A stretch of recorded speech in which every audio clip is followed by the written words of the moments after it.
సంక్రాంతికి వస్తున్నాం trailer launch ఈవెంట్లో నిర్మాత దిల్ రాజు చేసిన కామెంట్స్ ఫెయిల్ అయ్యాయి.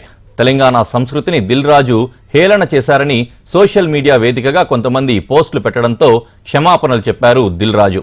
తెలంగాణ సంస్కృతిని హేళన చేయడం తన ఉద్దేశం కాదని, ఎవరి మనోభావాలైనా దెబ్బతిని ఉంటే క్షమించాలని ఆయన కోరారు. అందరికీ నమస్కారం.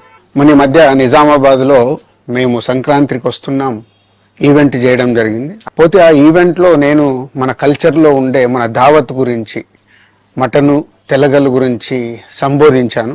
నేను ఆ మాటలలో తెలంగాణ వాళ్ళని నేను అవమానించానని, తెలంగాణ మీద హేళన చేశానని కొంతమంది మిత్రులు కామెంట్స్ చేసి సోషల్ మీడియాలో పెట్టారని తెలిసింది.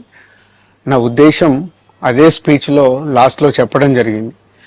తెలంగాణ మన కల్చరు, మన దావత్తు నేను మిస్ అవుతున్నాను. సంక్రాంతికి 2 సినిమాలు రిలీజ్ అయ్యాక మన తెలంగాణ కల్చర్ దావత్ని నాకు చేసుకోవాలని ఉందని.